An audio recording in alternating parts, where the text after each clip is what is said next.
안녕하세요. 저는, 40을 바라보고 있는 30대의 남자입니다. 저도 이렇게 다양한 사람들의 이야기가 담겨 있는 곳을 자주 애청하고 있었지만 글을 올리는 건 생각도 해본 적이 없었습니다.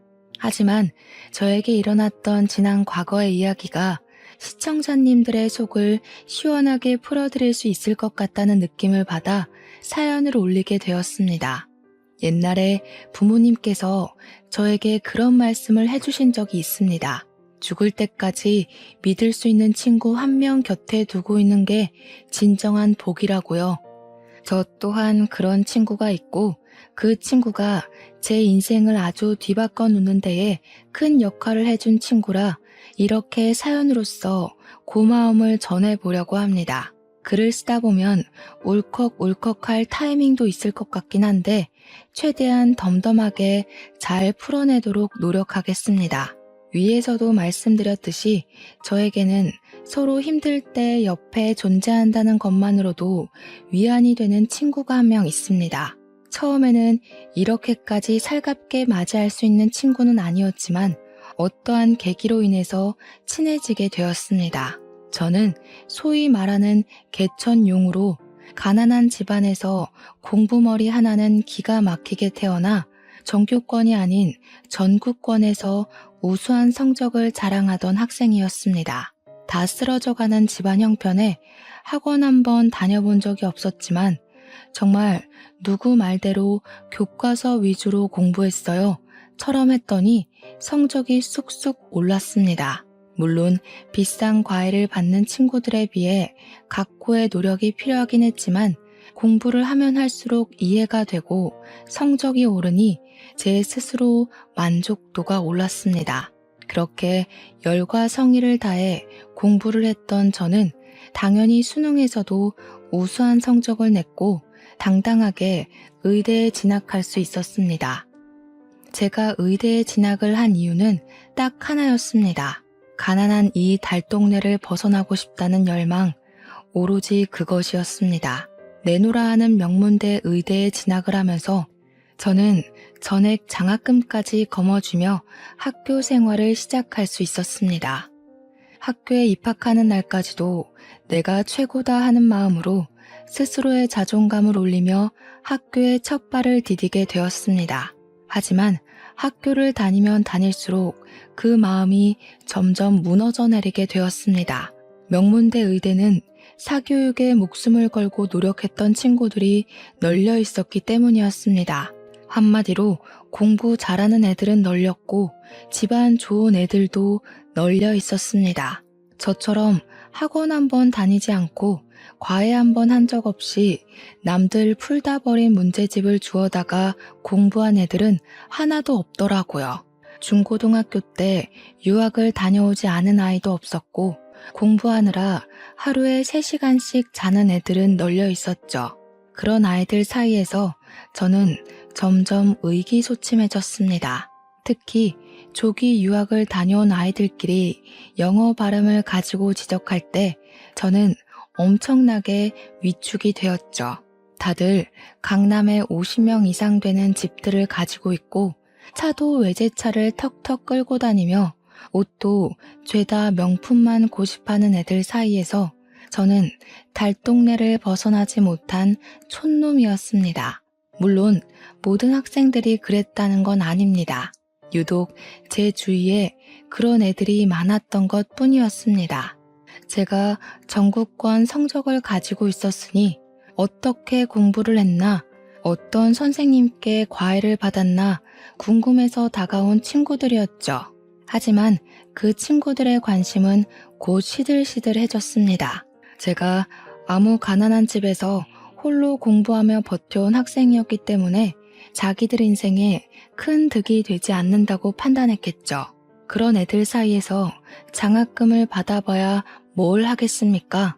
그 친구들은 애초에 돈 걱정을 하며 사는 친구들이 아니라서 장학금을 노릴 생각도 하지 않는 애들이었습니다. 적당히 의대를 졸업해서 개원을 하고 돈 많은 여자랑 결혼해서 평생 의사가 직업인 걸 자랑으로 여기고 살 친구들이었습니다. 저는 학비에 구멍이 생기면 안 되었기에 성적을 유지하고자 매일같이 도서관에서 불이 꺼질 때까지 공부를 했습니다. 하지만 동기들은 적당히 여유가 생기면 술도 마시러 가고 해외여행을 다녀오기도 하고 골프도 치고 여가 생활을 착실하게 즐기더군요. 저에게도 몇 번 권유를 하긴 했습니다. 내기 당구를 하러 가자 하면 저는 일단 거절부터 해야 했습니다. 제 당구 실력이 엄청 나빴던 건 아니었으나 내기 값이 한두 푼이 아니었거든요. 그거 낼 돈이 없으니 일단 동기들과 어울리지도 못했죠. 그러다 보니 학과에서 저는 친구가 별로 없었고 나중에는 전국권 성적을 유지하던 애라 그런지 재미가 없다 혹은 우리랑 어울리기 싫단다 하는 오해까지 쌓이게 되었습니다. 저는 차라리 그게 편하다고 생각을 하고 외톨이를 자처했습니다. 혼자 지내면 돈 쓸 일은 없었으니까요.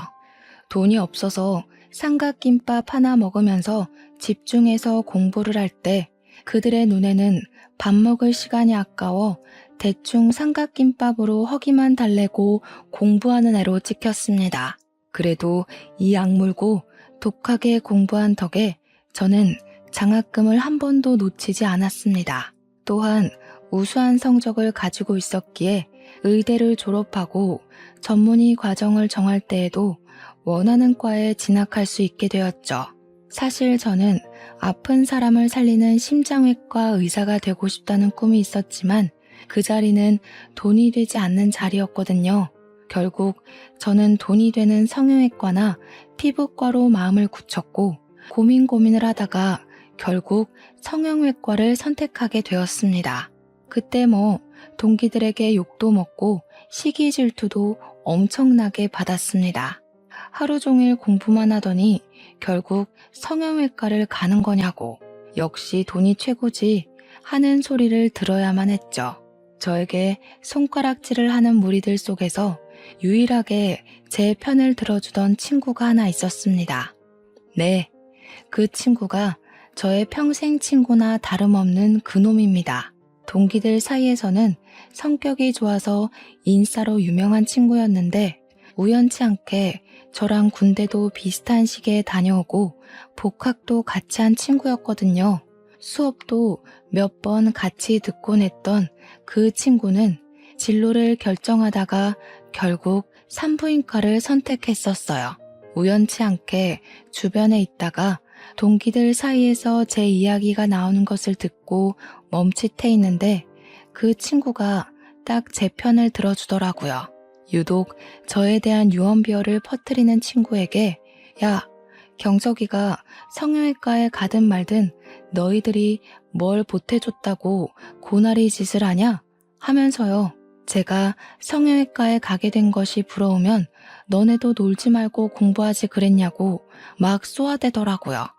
허구한 날 당구치고 볼링치고 술 먹고 하더니 성형외과 못 가게 돼서 질투하는 거 아니냐고 사실만 이야기를 하더라고요. 그때 저는 제가 없는 곳에서 제 편을 들어준 친구에게 따뜻한 마음을 느끼고 그 친구를 위해서라면 저도 발벗고 나서야겠다고 생각했습니다. 그렇게 모든 과정을 마칠 때까지 저희는 붙어 다니게 되었고 둘도 없는 동기가 되었습니다. 저는 졸업 후에 강남에 있는 성형외과에 취직을 하게 되었고 동기는 대학병원에서 산부인과 일을 보게 되었습니다. 제가 성형외과에 취업을 하고 얼마 지나지 않아 만나게 된 여자가 하나 있었는데 매번 저에게 공짜로 보톡스를 놔달라, 필러를 놔달라 하더라고요. 크게 문제될 건 없었으니까 여자친구의 사리사욕을 위해 제가 여러 번 얼굴에 시술을 해주기도 했었죠. 그렇게 1년을 만나다가 여자친구에게 결혼을 하자고 이야기를 했더니 저한테 그거 진심이냐고 하면서 막 깔깔 웃더라고요. 저에게 자기네 집안이 얼마나 빵빵한 줄 알고는 있는 거냐고 혹시 결혼해서 팔자 펴보고 싶어서 그런 거냐고 하더라고요. 저는 단지 여자친구에게 진심으로 평생 잘해주고 싶어서 저 정도 벌면 먹고 사는 데는 문제가 없을 것 같아 미래를 함께 하자고 했을 뿐인데요. 여자친구는 자기네 집안이 탐나서 제가 욕심을 부린 줄 알더라고요. 그러더니 오빠는 개천용이라서 부담이 된다. 본가도 다 쓰러져가는 달동네라고 하지 않았냐 하면서 거절을 하더라고요. 오빠 형편에 걸맞은 사람을 만나라고 아니면 본가부터 이사를 가라고 하더라고요. 저한테 진심으로 만났던 기간이 있어서 충고를 해주는 거니까 너무 고깝게 듣지는 말라고 하는데 너무 부끄럽고 수치스러웠습니다. 결혼하고 나면 자기가 시댁에 평생 봉사를 해야 할 것 같다고 자기도 부잣집 시댁 만나서 1년에 한두 번만 얼굴 보고 살고 싶다고 하더라고요. 저랑 비슷한 처지에 있는 여자를 만나야 서로에게 좋을 것 같다면서 헤어지자고 하는데 붙잡을 수가 없었습니다. 저는 그때 받았던 상처로 인해 쭉 여자친구를 사귀는 것을 거부하고 있었습니다. 그러던 어느 날이었습니다. 평소와 다름없이 수술과 진료를 마친 뒤 퇴근을 하려고 나섰는데 산부인과에 간 제 동기 명철이한테서 전화가 온 겁니다. 오랜만에 일찍 끝마치기라도 했나 같이 술이나 한잔할까 싶어서 전화를 받았는데 아주 급한 목소리로 저에게 도움을 요청하더라고요. 여동생이 갑자기 사고를 당해서 얼굴을 크게 다치게 되었는데 재건 수술이 필요할 것 같다는 말이었죠. 대학병원 성형외과는 지금 바로 응급수술을 받을 수 있는 인력이 없다고 저에게 간곡히 부탁하는 게 아니겠습니까? 저는 이미 퇴근을 하러 건물 밖으로 나왔지만 명철이에게 얼른 병원으로 오라고 주소를 알려주었습니다. 마음 같아서는 응급실에 가서 진료를 보라고 하고 싶기도 했죠. 오전, 오후 전부 수술이 있어서 피곤했거든요. 하지만 유일하게 제 편을 들어주었던 친구였고 저도 발벗고 나서주기로 결심했던 친구였기에 병원에 다시 들어갔습니다. 당직 간호사들에게 이야기를 하고 퇴근한 마취과 선생님까지 다시 부탁드려 모시고는 수술을 준비했습니다. 8시쯤 명철이가 동생을 데리고 병원을 왔는데 정말 얼굴이 말이 아니더군요.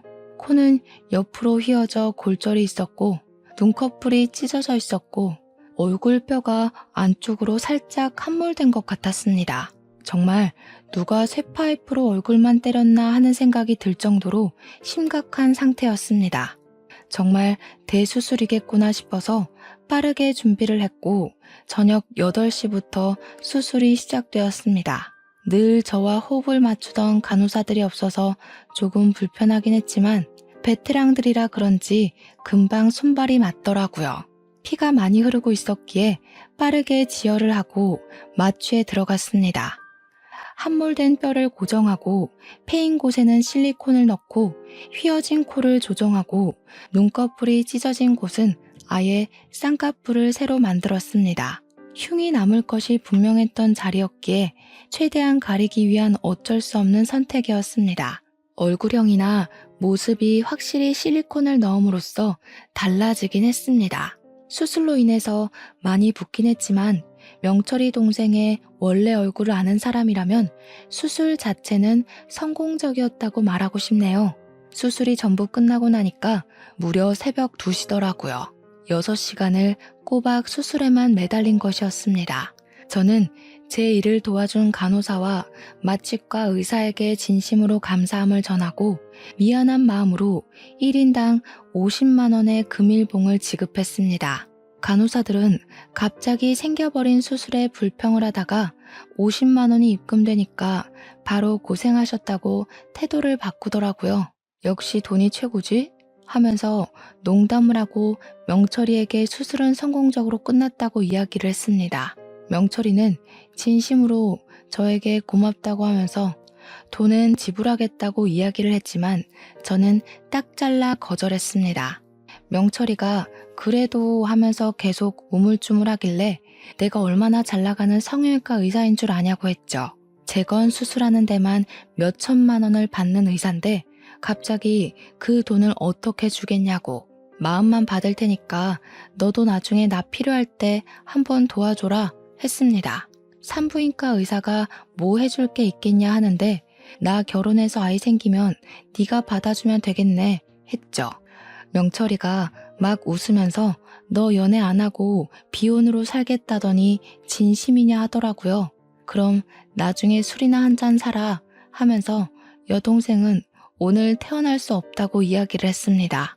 눈이나 코는 상관없는데 얼굴뼈 함몰 때문에 무균실에서 처치를 받아야 한다고 했더니 끄덕이더라고요.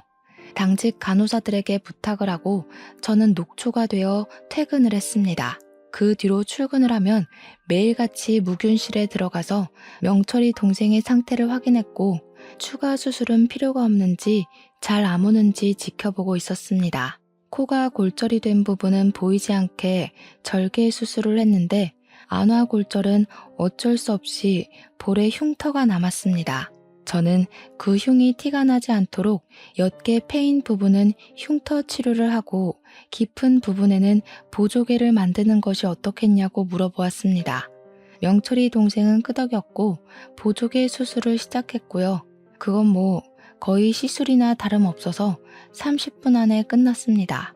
명철이는 말끔해진 동생의 얼굴을 보고 조금 낯설어 하면서도 성형의 힘이 이렇게 중요한 거라고 동생에게 장난을 치더라고요. 저에게 진심으로 고맙다 하는 말도 잊지 않았죠.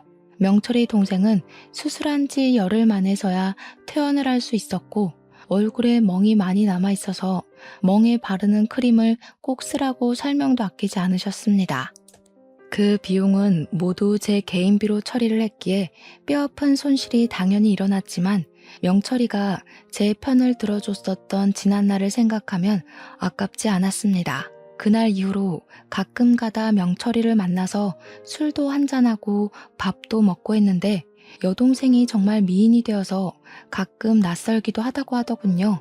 제가 어떻게 사고가 났길래 다른 데는 멀쩡하고 얼굴만 그렇게 된 거냐고 아무리 생각해도 이상하다고 했죠. 그러니 명철이가 한참을 고민하다가 그제야 말을 해주더라고요. 여동생이 남자친구랑 싸우고 헤어지자고 했는데 남자친구가 손버릇이 무척이나 안 좋은 놈이었던 거죠. 홧김에 애를 그렇게 만들었다고 하는 겁니다. 응급실을 가야 하나 순간 고민을 했지만 하필 다친 곳이 얼굴이라 제 생각이 났다고 하더라고요. 그 정신 나간 놈은 어떻게 했냐? 경찰에 신고는 했냐 하니까 아는 변호사의 도움으로 지금 재판 중에 있다고 했습니다. 치료비 배상이 나오면 저에게 주겠다고 해서 아니라고 동생이 심리치료를 받을 수 있게 사용하라고 했죠. 명철이가 안 그래도 그것 때문에 고민이라고 하더라고요. 여동생이 상처를 크게 입어서 그런지 대인기피증까지 오게 됐다고요.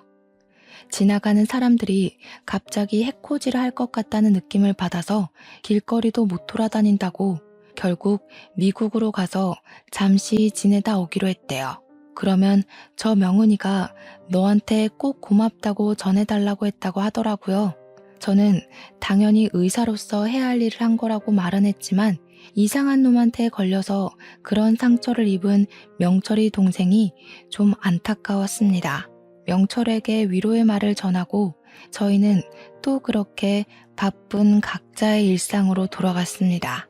그 뒤로 저에게 일복이 터진 것인지 진짜 너무너무 바빴습니다. 성형외과에 찾아오는 손님들도 무척이나 늘었고요. 또 제가 젊은 의사임에도 불구하고 실력이 좋다고 소문이 나서 방송가에서도 저를 찾아오고 했습니다. 연예인 지망생들부터 방송국에서도 출연해달라는 문의가 빗발치기 시작했습니다. 바쁘게 살던 와중에 제가 방송을 하나 나가게 되었는데 그 프로그램에서 코너 속의 코너를 진행하는 캐스터와 안면이 생기게 되었습니다. 저한테 먼저 살갑게 선생님이 성형을 그렇게 잘하신다고 하던데 제 친구들도 선생님께 코 수술했더라고요. 제 코도 한번 봐주세요 하면서 다가왔습니다. 코 수술 이미 하신 거 아니냐고 물어보니 했죠. 근데 방송물 먹는 애들은 2번, 3번 하잖아요 하더라고요. 자기는 한 번밖에 안 했다면서 지방 촬영 때문에 바쁘긴 하지만 시간 내서 찾아오겠다고 하더라고요. 성격이 참 털털해 보였습니다. 그래서 연락 주고 오시라고 명함을 하나 드렸어요. 그 뒤로 연락이 왔는데 성형 얘기는 물어보지도 않고 제 개인사를 막 물어보더라고요. 원래 성형외과 의사들이 엄청난 재력가 집안 자제들이라는데 그거 루머죠? 하면서 말이죠. 그래서 제가 네, 루머예요. 저도 개천용인데요? 했더니 어머, 나 개천용 정말 좋아. 그거야말로 진짜죠. 자기 관리 잘하고 자기 일 열심히 한 사람의 증거 아니겠어요? 너무 멋있다. 그러면서 뭐 자기가 이번에는 전주에 왔는데 여기 비빔밥이 진짜 맛있다고 사진 찍어서 보내주기도 하더라고요. 어떤 날은 오늘 촬영은 산행이 있어요 하면서 산 정상에서 찍은 셀카도 보내주고 하는 게 아니겠습니까? 저한테 자주 연락하고 매력 어필도 꽤 많이 하더라고요. 처음에는 얼떨떨해서 뭐지? 하면서 넘겼는데 저도 점점 이 여자의 연락이 기다려지고 뭐 하는지 궁금하고 그러더라고요. 하루 종일 연락이 없는 날이면 핸드폰에서 시선을 떼질 못하는 저를 발견하고는 헛웃음을 짓기도 했습니다. 한 3일째 연락이 없던 어느 날 제가 궁금해서 먼저 연락을 하게 되었습니다. 성형외과에 한번 오신다더니 안 오세요? 하고 그랬더니 바로 답장이 오는 게 아니겠습니까? 뭐예요? 보고 싶다, 궁금하다, 어디서 뭐하냐, 이런 연락일 줄 알았더니 고객 유치? 이러면서 너스레를 떨더라고요. 그래서 솔직하게 말을 하게 되었습니다. 아닙니다. 궁금했습니다. 보고 싶습니다. 이렇게 남자답게 말이죠. 그랬더니 그분도 보통 성격은 아니신지 저에게 바로 오늘 데이트하자고 요청을 하시더라고요. 뭐 저희 둘이 길 가다가 알아볼 만큼의 유명인사는 아니긴 했지만 간혹 가다가 알아보는 사람들이 있긴 하더라고요. 그래서 마스크도 쓰고 모자도 눌러 쓰고 그러면서 데이트를 즐기기 시작했습니다.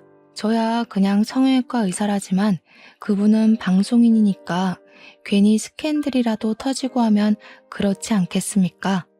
그렇게 몇 번을 밖에서 만나다가 마음이 깊어지고 연애를 시작하게 되었는데 막상 연애를 시작하고 나니까 이 사람이 얼마나 바쁜 사람인지를 알게 되었습니다. 하루 종일 연락이 되지 않을 때도 있었고 지방 촬영이 일주일에 한 번 이상은 꼭 잡히더라고요.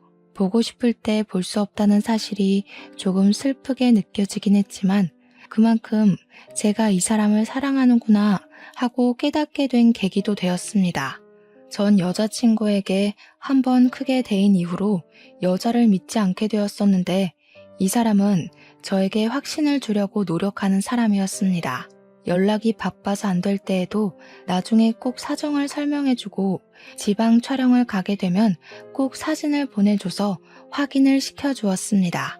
워낙 바쁜 사람이다 보니 제가 찾아가는 건 꿈도 꿀 수 없었고 이 사람이 시간이 되어야 우리 병원 근처로 찾아와서 같이 밥을 먹을 수 있었지만 그럼에도 불구하고 전부 이해를 할 수 있을 정도로 사랑하게 되었습니다.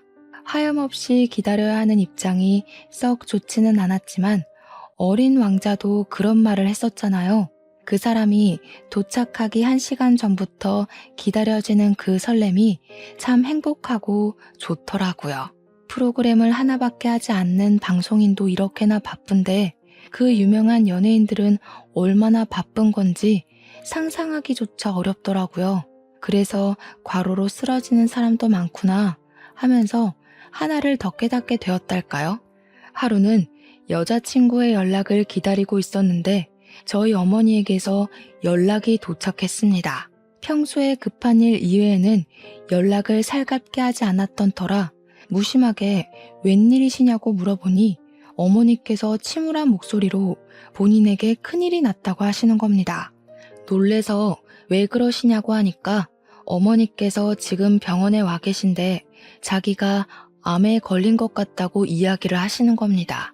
우리 부모님께서는 충남에 내려가 지내고 계셨는데 제가 암이라는 소리에 놀라서 원장님께 말씀을 드리고 바로 충남으로 내려갔습니다.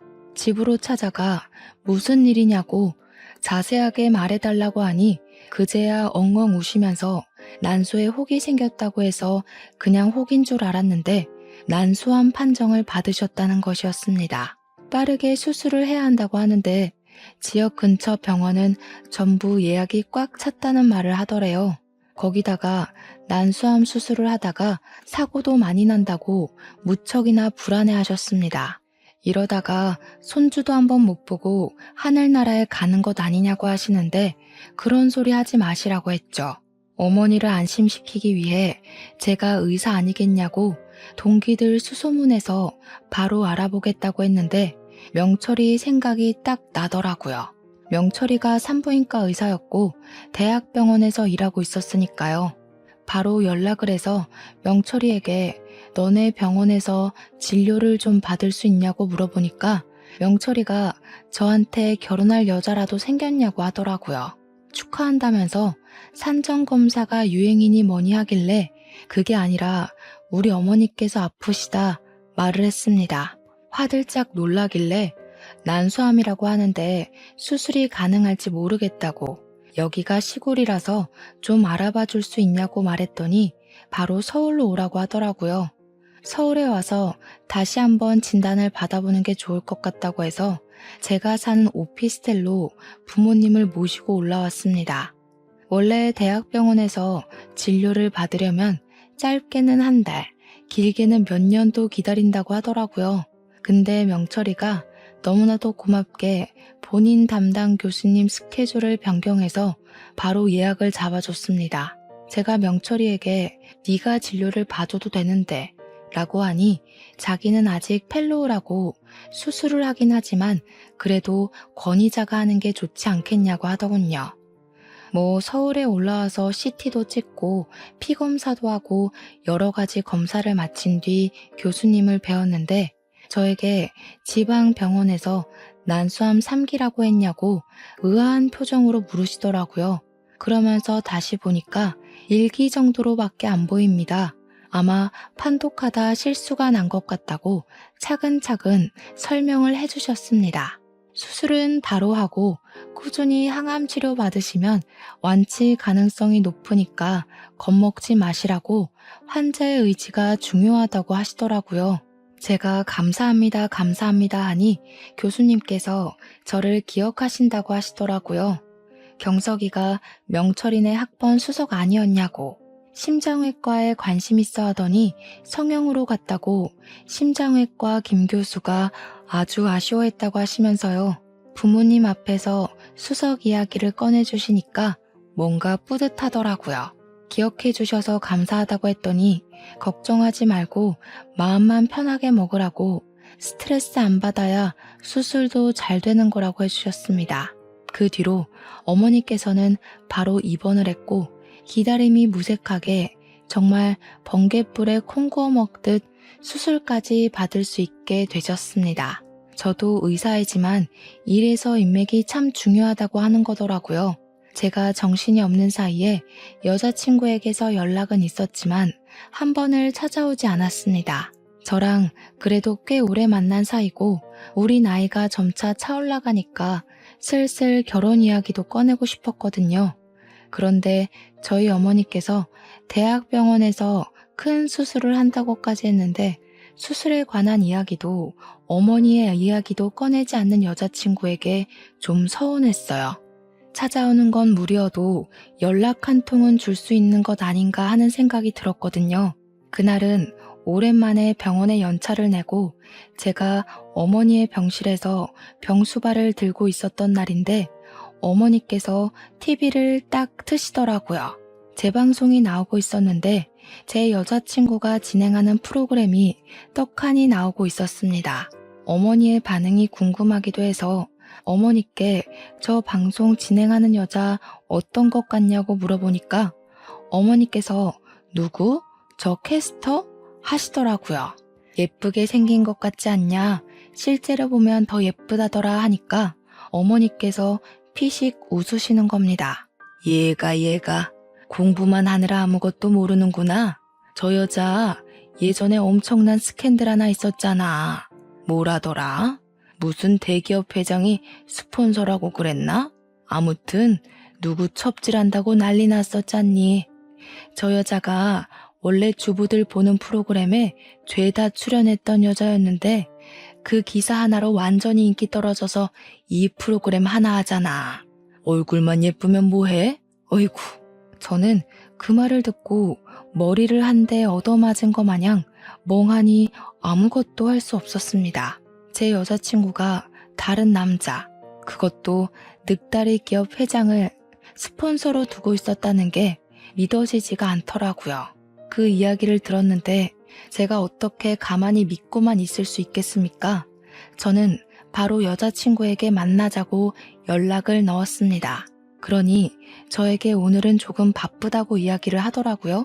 그날은 평소에 방송 촬영이 없는 날인 걸로 알고 있었거든요.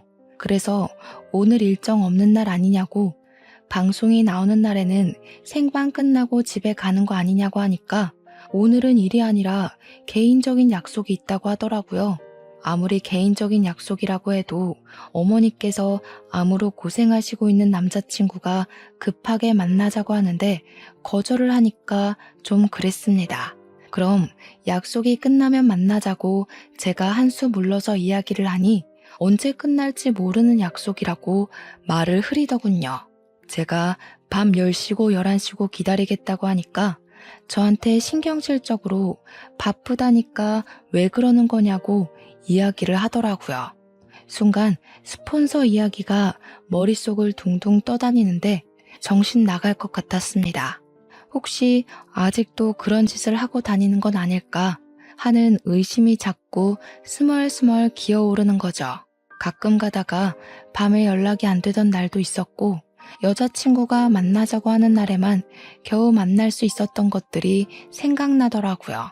저의 의심은 점점 확신으로 바뀌고 있었습니다. 그래서 저는 연인 사이니까 솔직하게 말을 해야 한다고 생각이 들어서 지금 의심이 든다고 말을 했습니다. 당신에게 스폰서가 있었다는 이야기를 이제 와서 들었다고 솔직하게 말을 해달라고 했더니 바로 여자친구에게서 전화가 오더라고요. 그게 언제적 루머인데 아직까지도 믿고 있냐면서 오히려 저에게 실망이라는 말을 하더라고요. 솔직하게 말해달라고 그거 루머 맞냐고 다그쳤습니다. 그랬더니 지금 자기를 못 믿는 거냐면서 그 루머 때문에 방송도 다 잘리고 자기가 정말 힘들게 살았다고 하더라고요. 그 대기업 회장이 누구인지 아냐고, 누군지는 안 뜨고 소문만 있는 거라고, 자기가 그 기사를 쓴 기자 명예훼손으로 고소도 했었다고 하더라고요. 그러고는 기분 나쁘니까 나중에 연락하겠다면서 전화를 뚝 끊어버렸습니다. 저는 어머니 병실에 앉아서 그 기자가 누구인지 열심히 검색을 해보았습니다. 기사가 다 내려간 탓에 아무리 찾아도 원본 기사는 찾을 수가 없었고 기사를 쓴 기자도 누군지 찾을 수가 없었습니다. 막막하던 순간에 여자친구의 안티카페가 있을까 싶어서 검색을 해보니 딱 하나가 뜨더라고요. 회원수가 500명뿐인 초라한 안티카페였지만 가입을 해서 글을 찬찬히 살펴보니 떡하니 그 기자의 이름이 적힌 기사가 올라와 있었습니다. 저는 서둘러 확인을 하고 기자 이메일을 찾아서 메일을 남겼습니다. 방송인 유미애 씨의 스폰서 내용을 확인하고 싶다고 말입니다. 그 기자가 다음날 저에게 연락이 와서는 그 기사 때문에 자기가 명예훼손으로 고소를 당해서 벌금도 냈었다고 입 밖으로 꺼내기 싫다고 이야기를 하더라고요. 그래서 솔직하게 저도 오픈을 했죠. 제가 남자친구인데 그 내용으로 과민 반응을 하더라. 좀 수상하다. 자세하게 알고 싶다. 구구절절 말입니다. 만나서 이야기를 하자고 먼저 요청을 하길래 병원으로 와달라고 부탁을 하니 오셨더라고요. 멋쩍게 앉아서 이야기를 들을 수 있었습니다. 유미애 씨, C기업 이 회장이랑 그렇고 그런 사이 맞아요. 제가 직접 찍은 사진도 있었고요. 물론 C기업에서 저한테 수십억대 소송을 걸겠다고 으름장을 내서 2차 폭로는 무기한 중지되었죠. 상대방은 숨기고 기사를 냈는데 명예훼손으로 그 여자가 소송을 걸 줄 알았겠습니까? 덕분에 1,000만 원이나 벌금을 냈어요. 근데 남자친구 맞아요? 왜 이런 걸 캐고 다닙니까? 아무래도 그 스폰이 아직도 이어지고 있는 것 같다는 의심이 들어서 말입니다. 증거는 없지만 밤에 연락이 안 될 때도 있고 촬영이 없는 날에도 촬영한다고 거짓말을 하더라고요. 그 여자 원래 이쪽에서는 유명했어요. C기업 말고도 다른 기업 회장들이랑도 뭐 있을걸요? 아무튼 남자친구라고 하시니 좀 안 됐네. 그냥 빨리 헤어지세요. 그게 똥 피하는 길입니다. 병원 로비에서 그런 이야기를 하고 있는 와중에 명철이가 지나가다가 저를 보고 반갑게 달려왔습니다. 기자분을 보더니 저한테 오 뭐야 여자친구? 하고 물어보더라고요. 그래서 아니라고 기자님이라고 소개를 하니 명철이가 당황해하면서 기자를 왜 만나고 있냐고 성형외과에 무슨 일 생긴 거냐고 물어보더라고요. 명철이까지 속이긴 좀 그래서 솔직하게 이야기를 했습니다. 사실 방송인 유미애가 내 여자친구라고 말이죠. 그랬더니 명철이가 기자를 향해서 잘 만나고 있는 커플 헤어지게 하려고 사생활을 캐는 거냐고 하더라고요. 오해가 단단히 쌓인 것 같아서 그런 거 아니라고 여자친구가 스폰서 일을 한다는 소문을 들어서 확인차 만난 거라고 했죠. 그러니 명철이가 갑자기 유미애? 유미애? 하더니 얼굴이 사색이 되더라고요. 그 표정을 보고 저도 놀라서 뭐 아는 거 있냐고 유미애랑 아는 사이냐고 물어봤더니 명철이가 저한테 이야기를 해주더라고요. 우리 동기 혜성이 있잖아.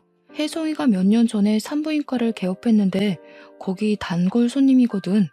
제가 명철이한테 너 아직도 혜성이랑 연락하고 지내는 거냐 하니까 명철이가 혜성이가 자기 여자친구라고 하더라고요. 졸지에 잠복 근무를 하는 형사도 아닌데 완전 무장을 하고 퇴근 시간을 맞춰 저와 명철이 그리고 기자님까지 셋이서 혜성이의 산부인과로 향했습니다. 혜성이에게 어떻게 이야기를 꺼내야 할지 고민을 하다가 사실 내가 유미의 남자친구다 하면서 운을 뗐습니다. 스폰서 짓을 아직도 하고 있는 듯하니 결론은 진료 기록을 보고 싶다는 말이었습니다. 그러니 혜성이가 저를 싸늘하게 바라보면서 환자 진료 기록을 제3자에게 보여주는 건 불법이라 안 된다고 하더라고요. 의사가 될 때 선수하지 않았냐고. 도대체 학교 수석이라는 놈이 눈이 멀어서 뭐하고 있냐고 하더라고요. 순간 부끄러워져서 고개를 푹 숙이고 미안하다 하고 있는데 혜성이가 그러대요. 명철이 여동생 수술해줬던 게 고마워서 그냥 친구로서 조금 흘려주는 거라고 자기한테 들었다고 하지 말라고 하더라고요. 3일 뒤 저녁 9시에 아마 우리 산부인과에 방문할 거야 그 여자. 사람들 눈 의식해서 밤에만 찾아오거든. 피임 기고 시술할 때가 돼서 아마 그거 하러 다시 찾아올 건데 그때 뭐 누구랑 오는지 한번 보던가. 절대로 혼자서는 안 오거든. 자기 돈줄이랑 오지. 저는 일부러 유미에게 연락을 넣어 3일 뒤 저녁에 뭐 하냐고 별일 없으면 같이 밥이나 먹자고 말을 했습니다. 그러자 유미애는 저에게 하필 그날 지방에 추가 촬영이 잡혀서 서울에 없을 것 같다고 다음에 밥을 먹자고 말을 하더라고요. 저는 그날 혜성이의 병원에 가기 위해서 유미애가 술을 쓰는구나 느끼게 되었습니다. 최대한 아쉬운 척하면서 그럼 나중에 서울에 오면 보자고 이야기를 했더니 지방 촬영하고 나면 힘들다고 일주일 뒤에 보자고 하더군요. 명철이에게 이야기를 들어보니까 피임 시술을 하면 며칠은 좀 쉬어야 된다고 하지 않겠습니까? 저는 이를 갈고 복수를 하기 위해 차근차근 계획을 짜기 시작했습니다. 결전의 그날이 다가오고 저는 긴장감으로 손이 미끄덩거릴 정도로 땀을 줄줄 흘렸습니다. 혜성이의 산부인과가 저녁 6시 30분이면 문을 닫기 때문에 저와 명철이 그리고 기자까지 3명은 산부인과 안에 몰래 들어와 잠복을 하고 있었습니다. 큰 병원이 아닌 개인 병원이라서 가능한 일이었습니다. 한참을 기다리고 있는데 정말 9시가 조금 넘자 유미애가 불 꺼진 산부인과에 간접등 불빛에 의지를 한 채 들어오더라고요. 명철이는 저게 유미애가 맞냐면서 긴가민가해 했지만 저는 한눈에 딱 알아볼 수 있었습니다. 모자를 푹 눌러쓰고 마스크로 얼굴을 꽁꽁 싸맨 채 조심히 들어왔지만 말이죠. 왜냐하면 그 모자와 마스크가 저랑 데이트할 때도 자신의 신변을 숨기기 위해 사용했던 소품이었어요. 웬 남자의 팔짱을 끼고 둘이 다정하게 들어왔는데 이상하게 젊어 보이는 겁니다. 시기업 회장은 늙어서 머리가 다 벗겨진 사람이었는데 옆에 있는 남자는 머리숱이 아주 풍성한 사람이더군요. 혹시 매니저는 아닐까, 내가 헛다리를 짚은 걸까 하면서 누구지 하고 있는데 기자님이 그러시더라고요. 난년은 난년이네 하면서 저 사람 A 광고기획 전무라는 사람이라고 설명을 해주었습니다. 정말 만나던 남자가 한둘은 아닌 모양이더군요. 저는 이를 갈고 복수를 위해 마지막 결심을 했습니다. 유미애가 혜성이의 진료실에 들어간 지 15분이 지나자마자 저는 진료실의 문을 쾅 소리나게 열고 들어갔습니다. 순간 놀란 전무와 유미애는 저에게 누구시냐 나가라 소리를 쳤고 혜성이도 연기를 시작했습니다. 환자분 지금 진료 중이니까 들어오시면 안 된다고 나가라고 말이죠. 피임기구를 손에 들고 설명마저 할까요? 보통 피임 시술은 하며 일부러 이야기를 이어가는 혜성이의 말을 전무라는 사람이 끊더라고요. 저는 유미애를 향해 너 딱 걸렸어 라고 말을 했고 전무는 여기 사람 없냐고 이 사람들 좀 끌어내라고 소리를 치더라고요. 영업이 끝난 산부인과에 다른 직원이 누가 있겠습니까? 기자는 바로 셔터를 눌렀고 그 둘은 얼굴을 가리면서 찍지 말라고 연신 소리치고 있었습니다. 나가려는 전무를 명철이가 뒷덜미를 잡아두었고 유미애는 꼼짝도 못하고 저한테 오빠 하더라고요. 제가 싸늘하게 쳐다보자 갑자기 신경질을 내며 소리를 쳤습니다. 지금 나를 미행한 거야? 여긴 어떻게 알고 찾아온 거야? 그래, 미행했다. 이게 더럽게 스폰을 받고 다녀? 저희 둘이 싸우고 있는데도 전무라는 사람은 본인 신상을 숨기기에 바쁘더라고요. 기자의 카메라를 잡아차려고 하는데 명철이가 막았습니다.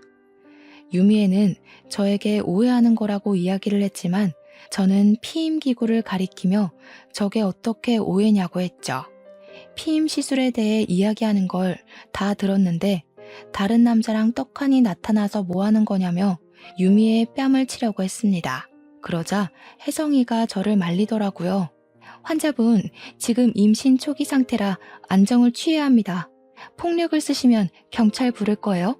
저는 그 말에 세상이 무너지는 것 같았습니다. 기자는 바로 이거 완전 대박 기사감이라며 진료실을 나섰고 유미애는 저에게 매달리기 시작했습니다. 아마도 제 아이라고 속이려고 했던 것 같습니다. 피임기구는 시술을 하려던 게 아니라 제거를 하려고 했던 것 같고요. 그 A광고 전무라는 사람도 유부남이었는지 저에게 돈을 주겠다며 비밀로 해달라고 기사도 쓰지 말라고 애원을 했습니다. 제가 그걸 왜 들어줘야 하는지 모르겠더라고요. 이미 기자는 기사를 쓰러 갔는데 말이죠. 기자는 명예회복을 위해서 그런 건지 모르겠지만 C기업에 연락을 넣어서 유미에게 다른 스폰서도 있고 임신도 한 사실을 알렸다고 했습니다. 제대로 일을 갈았는지 기사는 연일 특종에 올랐고 유미애는 바로 매장되었습니다. 딱 하나 하던 프로그램에서도 자취를 감추게 되었죠. 저는 당연히 헤어졌고요. 유미애는 유부남 킬러라는 별명이 생겼습니다. 그 이후로 여자에게서는 단 한 통의 연락도 오지 않았습니다. 저희 어머니는 수술이 잘 되어서 항암도 3차까지만 하면 된다는 이야기를 들었고요. 이래서 참 인연이 중요하다는 생각을 하게 되었죠. 혜성이랑 명철이도 저에게 곧 결혼을 하게 되었다면서 청첩장을 주길래 축하의 말을 아낌없이 전했습니다. 저에게 좋은 인연이 나타날 거라고 하길래 저도 당장 결혼 생각은 없지만 좋은 사람이 나타났으면 좋겠다고 했습니다. 아마 이런 일을 겪고 났으니 다음에는 더 좋은 사람 찾아갈 수 있겠죠? 여러분들도 저를 응원해 주셨으면 좋겠습니다. 제 이야기는 여기서 마치도록 하겠습니다. 감사합니다.